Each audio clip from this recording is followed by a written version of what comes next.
Hey everyone, Dr. Frunkey here with an interesting new knife consult for you on the Tepe Designs Kilij. That's right, the name of this knife is the Kilij. The name is actually the Turkish word for sword, and this knife, as you can see with its Persian-style blade, is actually designed based on a traditional sort of Turkish design from that era. It's not quite a perfect interpretation, but that is the inspiration for what you see right here. Tepe Designs is an outdoor and sort of adventure device company. They make various different things for the outdoorsmen. And Sean Hassan, the owner operator of the company, has developed his very first knife. And this knife is actually in collaboration with a Chinese knife manufacturer. Now, this is not made by We Knives traditionally, the knives that we've seen coming out of China recently based on some American designers' work here. You can see the Fanatic Edge Omen. I've got the VDK Goat right here. Here is the Ferrum Forge and Mass Drop Falcon. These guys are coming through We Knives, but there are actually other companies besides We and Riot and even Best Tech and some of these bigger companies that are making these knives. There are other ones. This one is sort of out of a nameless company. I don't actually know what the name of the company is, but they can create high-level knives just like We Knives. There's a factory there that Sean is in contact with, and so he has pretty much complete sort of creative control over what's going on here. And he sent me this knife, honestly, for some constructive criticism. And I have some, and we've talked about it, and we've gone back and forth. And I think that he's going to make some improvements to it, and we may see some significant changes. So I want to stress that this is a prototype. This is the first knife that he's ever designed, and he is open to feedback. So he wanted to use this as an opportunity to see what people thought of the Kilij and make some improvements and start a line of knives. So let's go ahead and figure out what we're working with here. We will get some vital signs on this guy. Up front, we are looking at exactly 3.5 inches of blade. That's S35 VN steel. It's 4 inches to the pivot, exactly 8 inches overall. The handle is exactly 4.5 inches, and the effective grip area is 4 inches. So a lot of precise measurements on that. I do appreciate that. The blade stock is coming in here at 160 thousandths, and the handle thickness is coming in at 0.592, so almost 0.6 inches. But you do get some significant contouring that makes the handle seem slimmer, and we'll talk about that when we get to it. I'll bring out another couple of knives for a size comparison. Here is a Spyderco Paramilitary 2, so you can see that the Kilij here is a bit smaller. Here is another 3.5 inch blade right here, the ZT0801 Ti. Notice the small handle here on the Kilij. That is a little bit more sleek. I think that what Sean wanted to do was bring this unique blade shape with a very unique handle that was quite ergonomic and useful and easy to use every single day for a true EDC knife. So let's get out the scale real quick. We'll figure out how heavy this is. Zeroing there, this is going to say 4.77. So this is a lot of titanium, and that is a little bit on the heavier side for a knife of this size. Now about 4.5 inches, between 4 and 4.5 inches would be okay. 4.7 leans a little bit over on the heavier side, but that's okay. Under 5 ounces is very respectable. So let's go ahead and break this knife down anatomically and see what we're working with. Up front is that Persian-style blade of S35 VN. This is, again, the prototype, and this is where I had a lot of constructive criticism for Sean when we were discussing this.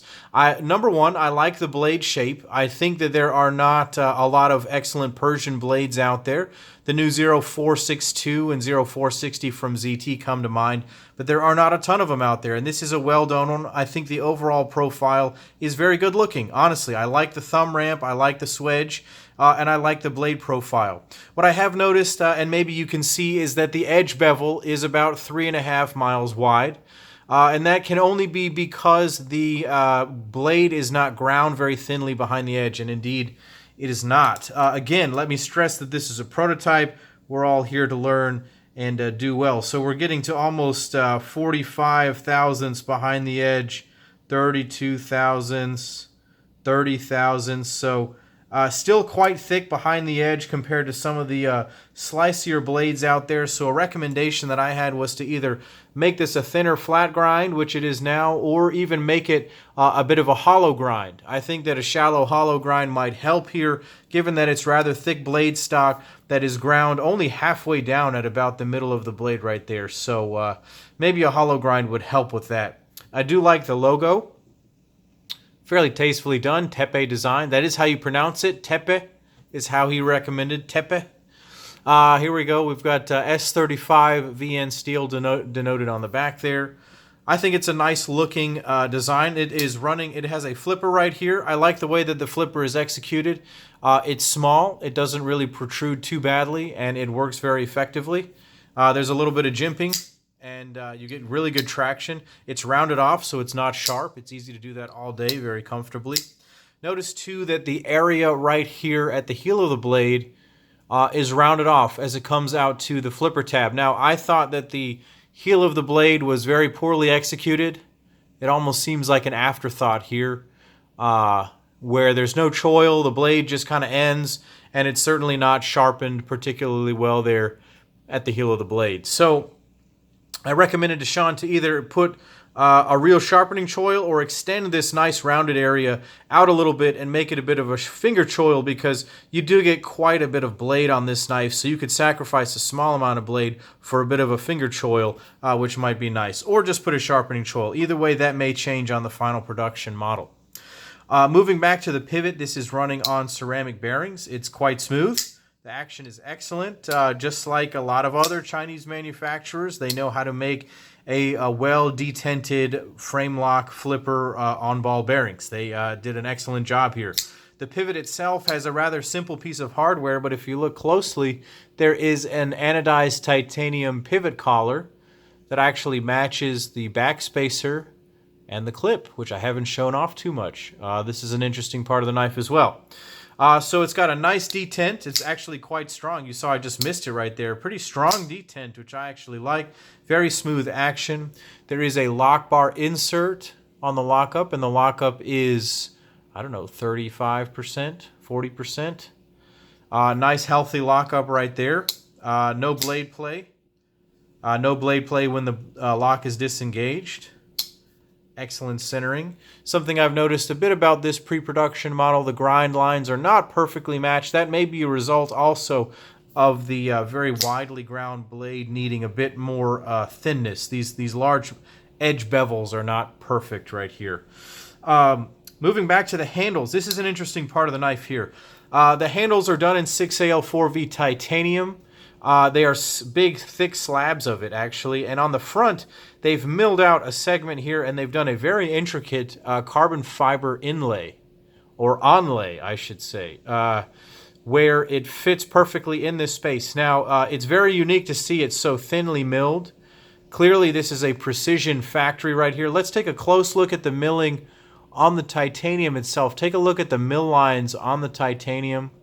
It's got these accent sort of gill-like milling right there. And it gives you sort of a bolster-like effect up here at the top. Clearly down here as well, sort of a double bolster look. Sort of a technological look in the middle there. That look is mirrored on the back, but without carbon fiber. I felt that there needed to be a carbon fiber insert on the back. Maybe even replicate that inlay and give it a pseudo bolster lock kind of a look. I think that might be nice. It might also be quite ergonomic to get rid of some of these edges right here. The clip is quite unique. He doesn't like to have big, loud clips. He likes it to be subtle, and so it's just this little arrow clip, and I think this is very well done. It's got a great amount of spring and tension and height to it, and then he's anodized it in a bluish green, which actually I really like. This is more of a blue than a green, but I really like the color. So very good looking knife. So this is the Tepe design Kilij. This is going to be available on Indiegogo. I'm going to leave a link below to the Indiegogo page and his page so you can learn more. Head over to Instagram and follow Tepe Designs. Go ahead and follow me over there at Dr. Frunkey. Leave some comments down below about what you think about this knife. Click like and subscribe to my YouTube channel here. And as always, take care.